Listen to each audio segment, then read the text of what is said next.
அனைவருக்கும் வணக்கம். நான் தமிழரசன் பேசுகிறேன். இன்றைக்கி நம்ம இந்த வீடியோவில் நம்ம எதை பற்றி பார்க்க போகிறோன்னா, புத்தாண்டு ராசி பலன்கள், தமிழ் புத்தாண்டு ராசி பலன்கள் 2026 மேஷம் காலச்சக்கரத்துக்கு முதல் ராசியான மேஷராசி நேயர்களுக்கு இந்த தமிழ் புத்தாண்டு எப்படி இருக்குன்னு நம்ம பார்ப்போம். சரிங்களா? மேஷராசிக்கு வந்து பாருங்கள், உங்கள் ராசிக்கு வந்து மூணாம் இடத்துல வந்து குரு, அதாவது மிதுன ராசியில் இருக்கார். ராசிக்கு 12ஆம் இடமான விரயஸ்தானத்தில் சனி மீன ராசியில் சஞ்சரிச்சிட்ருக்காங்க.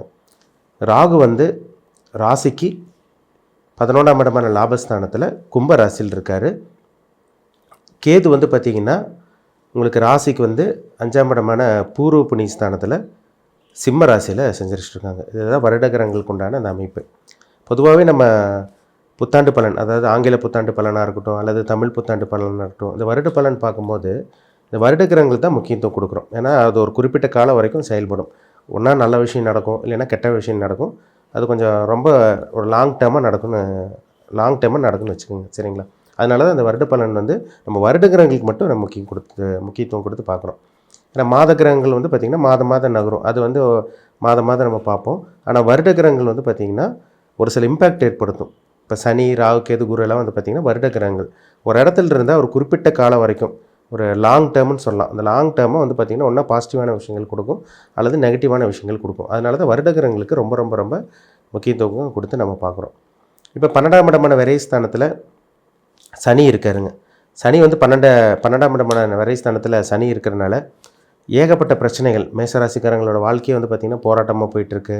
மன உளைச்சல் உங்களுக்கு இருக்கும். ஒரு சரியான தூக்கம் இருந்திருக்காது உங்களுக்கு. அதேமாதிரி தேவையில்லாத மருத்துவ செலவு, தேவையில்லாத வெட்டி செலவு, தேவையில்லாத வீண் விரயங்கள் இதெல்லாமே உங்கள் வாழ்க்கையில் சந்திச்சிருப்பீங்க, பார்த்துருப்பீங்க. ஏன்னா 12 இருக்க சனி என்ன பண்ணுவார்னா, ராசிக்கு 2ஆம் இடமான குடும்பம், தன, வாக்குஸ்தானத்தை 3ஆம் பார்வையாக பார்த்துருவார். அப்போ கண்டிப்பாக வந்து பார்த்திங்கன்னா அந்த தேவையில்லாமல் அந்த குடும்பத்தில் பிரச்சனை வருது, நீங்கள் வாய் பேசி மாட்டுறது, இந்த மாதிரி விஷயங்கள்லாம் நடந்திருக்கும். ஹெல்த் பிரச்சனை கண்டிப்பாக கொடுத்துருக்குங்க. ஏன்னா 12 இருக்க சனி என்ன பண்ணுவார்னா மருத்துவ செலவு கொடுப்பார். ஏன்னா ஒரு சில பேர் பணத்தை அப்படியே சேர்த்து வச்சுட்டே இருப்பாங்க. ஆசை தீரவே தீராது. அவங்களுக்கு எவ்வளோ இது பண்ணாலும் திருப்தி அடையவே மாட்டாங்க. அவங்களுக்கே வந்து பார்த்திங்கன்னா இப்போ தேவையில்லாத விரயங்கள், வீண் செலவு, ஏதோ ஒரு செலவு உங்களுக்கு வச்சுட்டு தாங்க இருக்கும். இதுதான் கர்மா. சரிங்களா? கர்மக்காரகன் சனி 12 இருந்தால் தேவையில்லாத வெட்டி செலவு, வீண் விரயங்கள், அசுப விரயங்கள் சொல்லுவாங்க. இந்த விரயங்களெல்லாம் உங்களுக்கு போயிட்டு இருந்திருக்கும். நிறைய செலவு பண்ணிகிட்டு இருந்திருப்பீங்க. இது எல்லாமே இந்த வருஷம் உங்களுக்கு மாறப்போகுது. சரிங்களா? அப்படியே கொஞ்சம் கண்ட்ரோல் ஆக போகுது. எப்போ நடக்கும்னு பார்த்தீங்கன்னா, இந்த தமிழ் புத்தாண்டு, அதாவது தமிழ் புத்தாண்டு 14ஆம் தேதி பக்கம் நடக்கும். அதாவது ஏப்ரல் 14ஆம் தேதி நடக்கும். உங்களுக்கு வந்து பார்த்திங்கன்னா ஜூன் மாதம் 2ஆம் தேதி குரு பயிற்சி நடக்குங்க. அதாவது உங்கள் ராசிக்கு வந்து 3ஆம் இடத்தில் இருக்க குரு அவர் 4ஆம் இடமான சுகஸ்தானத்துக்கு போயிடுவார். இந்த வருடம் வந்து பார்த்திங்கன்னா டிசம்பர் மாதம் 6ஆம் தேதி ராகு கேது பயிற்சி நடக்கும். இந்த தமிழ் புத்தாண்டு இந்த ஏப்ரல்லேருந்து அடுத்த ஏப்ரல் வரைக்கும் சனி பயிற்சி கிடையாது. சனி பயிற்சி 2027 உங்களுக்கு ஜூனில் தான் அந்த டைமில் தான் வரும். சரிங்களா? இப்போது இந்த காலகட்டம் எப்படி இருக்குன்னு பார்த்தீங்கன்னா, 4ஆம் இடத்துல சுகஸ்தானத்தில் குரு வரப்போகிறார். ஏப்ரல் மாதம் 14ஆம் தேதிக்கு அப்புறம் உங்களுக்கு வந்து பார்த்திங்கன்னா குரு பயிற்சி நடக்க போகுது. ஜூன் மாதம் 2ஆம் தேதி உங்கள் ராசிக்கு வந்து பார்த்திங்கன்னா 4ஆம் இடத்துக்கு குரு வந்துடுவார். அதாவது தமிழ் புத்தாண்டு நடந்து உங்களுக்கு வந்து பார்த்திங்கன்னா 45 நாள்லேயே உங்களுக்கு குரு பயிற்சி நடக்கும். அதாவது ஜூன் மாதம் 2ஆம் தேதி. இந்த குரு 3ஆம் இடத்துல முயற்சி ஸ்தானத்தில் இருக்க குரு வந்து பாருங்கள் 4ஆம் இடம் சுகஸ்தானத்துக்கு போயிடுவார். சுகஸ்தானத்தில் போய் உச்சமடைகிறார். இது வந்து எல்லாத்துக்கும் அமைஞ்சிடாதீங்க. அது 12 வருஷத்துக்கு ஒரு டைம் தான் அமையும். சரிங்களா? 12 வருஷத்துக்கு ஒரு டைம் தான் குரு வந்து உச்சமடைவார், அதாவது கடகராசியில். இப்போ 4ஆம் இடத்துக்கு வரக்கூடிய குரு என்ன பண்ணுவார்னா, சனி 12ஆம் இடத்துல இருக்க சனி மேலே அவரோட பார்வை செலுத்துவார்.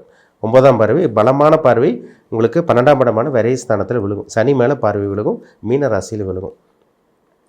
அப்போது சனி மேலே குரு பார்த்துட்டாருன்னா, ஒரு கெட்ட கிரகம், ஒரு தீய கிரகம், ஒரு கொடுமை செய்யக்கூடிய கிரகம், ஒரு கெடுதலை பண்ணக்கூடிய கிரகத்து மேலே, ஒரு நல்ல கிரகத்து மேலே பார்வை விழுந்துருச்சுன்னா தேவையில்லாத கெடுதல்கள்லாம் உங்களுக்கு இருக்காது. எல்லாமே கண்ட்ரோல் ஆயிருங்க. எல்லாம் கண்ட்ரோல் கொண்டு வந்துடும். ஏன்னா குரு பார்க்க கோடி நன்மை சொல்லியிருக்காங்க. சனி பார்க்க தான் சர்வநாசம். சனி இருக்கிற இடத்த நாசம் பண்ணுவார். ஆனால் குரு ஒரு இடத்த பார்த்துட்டாருன்னா அந்த பிரச்சனையை வந்து கண்ட்ரோல் கொண்டு வந்துடுவார். இதுதாங்க உங்களுக்கு நடக்க போகுது. அப்போ தேவையில்லாமல் மருத்துவ செலவு, அந்த செலவு, இந்த செலவு, ஷேர் மார்க்கெட்டில் பணத்தை போட்டேன், ஸ்டாக் மார்க்கெட்டில் போட்டேன், அந்த பிஸ்னஸில் போட்டேன், இதில் போட்டேன், அப்படி போட்டேன், இப்படி போட்டேன்னு சொல்லிட்டு இருக்கவங்களுக்கெல்லாம் அந்த விரயங்களெல்லாம் கொஞ்சம் கொஞ்சமாக கண்ட்ரோல் ஆகி உங்களுக்கு சுப விரயங்களாக மாறிடும் உங்களுக்கு. சரிங்களா? மருத்துவ செலவெல்லாம் கொஞ்சம் கொஞ்சமாக கண்ட்ரோல் ஆகும். அப்போ 4ஆம் இடத்துல இருக்க குரு என்ன பண்ணுவார், உங்களுக்கு வண்டி வாங்குறது, வீடு வாங்குறது, சொத்து வாங்குறது, ஒரு நிலம் வாங்குறது, ப்ராப்பர்ட்டி வாங்குறது, அம்மா மூலமாக ஆதாயம் கிடைக்கிறது, தாயாரோட தாயாரோட உடல் ஆரோக்கியம் சீராக இருக்கிறது, அம்மாவோட சொத்து பூர்வீக சொத்து கைக்கு வருது, இந்த மாதிரி விஷயங்கள்லாம் உங்கள் வாழ்க்கையில் நடக்க போதுங்க. கவலையப்படாதீங்க. இந்த டைம் உங்களுக்கு இந்த ஜூன் மாதம் 2ஆம் தேதிக்கு அப்புறம் வந்து பார்த்திங்கன்னா உங்களுக்கு வீடு வாங்குறது, நிலம் வாங்குறது, கடனோட வாங்கியாச்சு ஏதோ ஒன்று சுபவிரயங்கள் பண்ணுறது, அதனால் நல்ல விஷயத்துக்காக கடன் பண்ணுறது, இந்த மாதிரி விஷயங்கள்லாம் உங்களுக்கு தாராளமாக உங்களுக்கு நடக்க போகுது. கவலையப்படாதீங்க. சுப விரயங்களாக தான் உங்களுக்கு இருக்கும். தேவையில்லாமல் அசுப விரயங்கள், பாப விரயங்கள் உங்களுக்கு நடக்கவே நடக்காது. பயப்பட வேண்டாம்.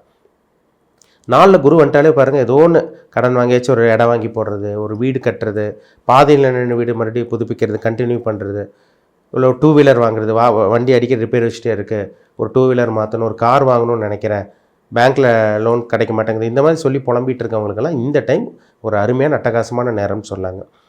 லோன் அப்ரூவ் ஆகும் உங்களுக்கு. அது வீட்டு கடனாக இருந்தாலும் சரி, வாகன கடனாக இருந்தாலும் சரி, உங்களுக்கு லோன் அப்ரூவ் ஆயிரும். அந்த குரு வந்து பாருங்கள் உங்கள் ராசிக்கு 4ஆம் இடத்துலேருந்து 8ஆம் இடத்தை பார்ப்பார். விருச்சிக ராசி மேலே அவரோட பார்வை விழுகும், 5ஆம் பார்வை விழுகும். 12ஆம் இடத்தை சனி மேலே பார்க்குறாரு. அப்போ வெளிநாட்டு பிரயாணம், வெளிநாடு போகணுன்னு கனவுல இருக்கவங்க, ஆசைப்பட்டவங்களுக்கெல்லாம் இந்த டைம் வெளிநாட்டு கனவு உங்கள் வாழ்க்கையில் வரப்போகுது. கவலையப்படாதீங்க. வெளிநாட்டுக்காக போகணுன்னு நினைக்கிறவங்க, விசா கிடைக்காம, பாஸ்போர்ட் கிடைக்காம நிறைய பேர் தவிச்சிட்டு இருக்காங்க வெளிநாடு போகாமல். இந்த டைமில் அவங்களுக்கு உங்கள் ரூட் கிளியர் ஆயிரும். வெளிநாடு போகலாம், வெளி மாநிலம் போகலாம், இல்லை ஒரு இடத்த லொக்கேஷன் சேஞ்ச் பண்ணுறது, இந்த மாதிரி விஷயங்கள்லாம் நீங்கள் தாராளமாக பண்ணலாம். சரிங்களா? அப்போது கடுமையான காலகட்டம், கொடுமையான காலகட்டங்கள்லாம் உங்களை விட்டு விலக போகுதுன்னு சொல்லிடலாங்க. அப்போ நேரம் ஓரளவுக்கு கொஞ்சம் ஸ்மூத்தாக போயிடும். என்ன தான் 7.5 சனி நடந்துட்டு இருந்தாலும் 12 இருக்க சனி வந்து பார்த்திங்கன்னா உங்களுக்கு தேவையில்லாத விரயங்களை கொடுத்துருப்பாரு. இனி நல்ல செலவாக உங்களுக்கு பண்ண வைப்பார். சரிங்களா? இதெல்லாம் மாற்றமே கிடையாது. தாராளமாக நீங்கள் அதை பயன்படுத்திக்கலாம். ராகு வந்து பாருங்கள், உங்களுக்கு 11ஆம் இடத்துல இருக்க ராகு வந்து பார்த்திங்கன்னா 10ஆம் இடத்துக்கு வந்துடுவார் டிசம்பர் மாதம் 6ஆம் தேதி. கேது வந்து 4ஆம் இடத்துக்கு வந்துடுவார். அப்போ குருவோட கேது சேர்றார். இது பேர் கேல யோகம்னு சொல்லுவாங்க. கேல யோகம்னு நல்ல ஒரு பணத்துக்கு உண்டான ஒரு அமைப்பு, கோடீஸ்வர யோகம் சொல்லுவாங்க. அது அவங்கவுங்க ஜாதகத்தில் நல்ல தசாபுத்தி நடந்தால் கண்டிப்பாக பணக்காரனாக முடியும். என்னதான் இருந்தாலும் உங்களுக்கு செலவும் இருக்கும். சரிங்களா? அது நல்ல செலவாக உங்களுக்கு மாறும் இந்த வருஷம். ஏப்ரல் மாதம் 14ஆம் தேதிக்கு அப்புறம் வந்து பார்த்திங்கன்னா உங்களுக்கு ஏப்ரல் 14ஆம் தேதி உங்களுக்கு தமிழ் புத்தாண்டு நடந்ததுக்கப்புறம் ஜூன் மாதம் 2ஆம் தேதிக்கு அப்புறமே ஒரு சில மாற்றங்கள் நிச்சயமாக நடக்கும். கிட்டத்தட்ட ஒரு 45 நாளுக்கு மேலே ஆகுங்க. 45 நாளே ஒரு சில ரிசல்ட் பார்க்க முடியும். தூக்கமே இல்லாமல் புலம்பிகிட்டு இருக்கவங்களுக்குலாம் நிம்மதியான தூக்கம் தூங்குறது, ஹெல்த் கண்டிஷன் ரெடி ஆகுறது, இந்த பிபி கொலஸ்ட்ரால் இருக்கவங்களுக்குலாம் அதிலெல்லாம் கொஞ்சம் இம்ப்ரூவ்மெண்ட் பார்க்க போகிறீங்க. இந்த மாதிரி நல்ல விஷயங்கள்லாம் உங்கள் வாழ்க்கையில் நல்லாவே உங்களுக்கு நடக்க போகுது. பயப்படாதீங்க. 10ஆம் இடத்துக்கு ராகு இருக்கனால தொழில் வந்து அப்படியே மந்தமாக போயிட்டு இருந்தவங்களுக்குலாம் இந்த டைமில் தொழிலில் ஒரு மாற்றம், ஒரு முன்னேற்றம், ஒரு வளர்ச்சி, பெரிய வளர்ச்சி இல்லைன்னா கூட ஒரு சுமாரான ஒரு வளர்ச்சி கண்டிப்பாக அந்த 10ல் இருக்கிற ராகு வந்து ஒரு சில சேஞ்சஸ் கண்டிப்பாக கொடுக்க தான் செய்வார். 4ஆம் இடத்துல இருக்க கேது குருவோடு இருக்கிறனால அவர் பெருசாக கெடுதல் அவர் பண்ண முடியாதுங்க. சரிங்களா? அதனால் கவலைப்பட வேண்டாம். இந்த நேரம் வந்து உங்களுக்கு ஒரு நல்ல ஒரு நேரமாக, ஒரு மாற்றம் நிறைந்த நேரமாக, வாழ்க்கையில் அடுத்த கட்டத்துக்கு போகிறது, ஒரு சேஞ்சு எதிர்பார்க்குறவங்களுக்கெல்லாம் நல்ல ஒரு மாற்றம் இந்த வருஷம் உங்களுக்கு கிடைக்க போகுது. சரிங்களா? ஜூன் மாதம் 2ஆம் தேதிக்கு அப்புறமே ஒரு சில மாற்றங்கள் மேசராசிக்காரங்க உங்கள் வாழ்க்கையில் பார்க்க போகிறீங்க. கஷ்டம்னு சொல்லிட்டு இருந்தவங்க, பணப்பிரச்சனை, கடன் பிரச்சனை, குடும்ப சூழ்நிலை சரியில்லை, மன அழுத்தம், தூக்கம் இல்லை, இந்த மாதிரி சொல்லிட்டு இருந்தவங்களுக்கெல்லாம் ஒரு விடுதலை கிடைக்கக்கூடிய ஒரு நல்ல ஒரு காலமாக இந்த 2026 உங்களுக்கு ஜூன் 2ஆம் தேதிக்கு அப்புறம் உங்களுக்கு நடக்க போகுது. பயன்படுத்திக்கங்க. இது ஒரு நல்ல ஒரு காலம். அதாவது முழுமையாக பிரச்சனை உங்களுக்கு விலகலைன்னா கூட உங்களுக்கு ஓரளவுக்கு பிரச்சனை வந்து பார்த்திங்கன்னா சந்திச்சுட்டு இருக்கவங்க, கடன் பிரச்சனை, ஹெல்த் பிரச்சனை, உடம்பு பிரச்சனை, குடும்ப பிரச்சனை, இந்த மாதிரி சந்திச்சுட்டு இருந்தவங்களுக்குன்னா அந்த பிரச்சனையிலேருந்து கொஞ்சம் கொஞ்சமாக வெளியே வந்து உங்கள் வாழ்க்கையில் ஒரு நிம்மதியான ஒரு வாழ்க்கையை கண்டிப்பாக உங்களால் வாழ முடியும், பார்க்க முடியும். பயன்படுத்திக்கங்க. இது ஒரு அருமையான நேரம். சரிங்களா? உங்களுக்கு 2027 தான் உங்களுக்கு ஜென்மசனி வரும். அதனால் இந்த வருஷம் போட்டு நீங்கள் குழப்பிக்க வேண்டாம். 2026 ஜூன் மாதத்துக்கு அப்புறமே ஒரு சில மாற்றங்கள் கண்டிப்பாக உங்கள் வாழ்க்கையில் ஒரு சில பேருக்கெல்லாம் இழந்ததெல்லாம் திருப்பி கிடைக்கக்கூடிய காலமாக, வியாபாரம் வந்து கொஞ்சம் ஓரளவுக்கு நல்ல ஒரு முன்னேற்றம் தரக்கூடிய காலமாக உங்களுக்கு இருக்கும். அதாவது விரயங்கள் தொடர்ந்து செலவு பண்ணிகிட்டு இருந்தவங்களுக்கெல்லாம், தேவையில்லாத செலவு பண்ணிகிட்டு இருந்தவங்களுக்கெல்லாம் ஒரு நல்ல விரயமாக, ஒரு வளர்ச்சிக்கான விரயமாக, ஒரு சுப விரயமாக கண்டிப்பாக அந்த டைம் உங்களுக்கு அமையும். அதில் மாற்றமே கிடையாது. பயன்படுத்திக்கங்க. உங்கள் ஜாதகத்தில் நல்ல தசாபுத்தி நடக்கணுங்க.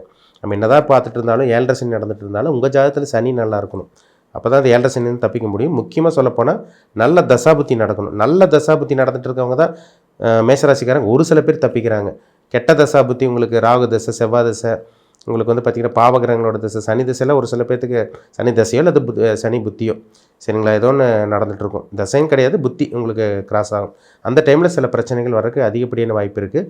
உங்கள் பிறப்பு ஜாதகத்தில், தனிப்பட்ட ஜாதகத்தில் என்ன தசாபுத்தி போயிட்டுருக்கு, நீங்கள் என்ன நட்சத்திரம், என்ன நட்சத்திர பாதத்தில் பிறந்திருக்கீங்க, பாவகிரகங்களோட சம்மந்தப்பட்டிருக்கா இல்லை சுபகிரகங்களோட சம்மந்தப்பட்டிருக்கா, இதெல்லாம் பார்த்தா நம்ம தெளிவாக தெரிஞ்சுக்க முடியும். அதனால் உங்கள் தனிப்பட்ட ஜாதகத்தில் என்ன தசாபுத்தி போயிட்டுருக்கு, இந்த 7.5 சனியோடு உங்களுக்கு ஜாதகத்தில் நடக்கக்கூடிய தசாபுத்தி அப்படி மேட்ச் பண்ணி பாருங்கள். அது என்ன தசாபுத்தி போயிட்டுருக்கோ அதுக்கு தகுந்த மாதிரி உங்கள் வாழ்க்கை போயிட்டுருக்கும். சரிங்களா? அதனால் பெருசாக நினச்சி குழப்பிக்க வேண்டாம். உங்களுக்கு ஜென்ம சனியில் தான் சில பிரச்சனை வருமே தவிர, இந்த விரை சனி இந்த வருடம் உங்களுக்கு ஜூன் மாதத்துக்கு அப்புறம் ஒரு சில மாற்றத்தை கண்டிப்பாக கொடுக்கும். உங்கள் பிறப்பு ஜாதகம் நல்லா இருந்துச்சுன்னா கண்டிப்பாக நீங்கள் தப்பிச்சிருவீங்க. அதில் மாற்றமே கிடையாது. மீண்டும் அடுத்த பதிவில் சந்திக்கும் வரை உங்களிடமிருந்து விடைபெறுவது உங்கள் ஜோதிடர் தமிழரசன். நன்றி, வணக்கம்.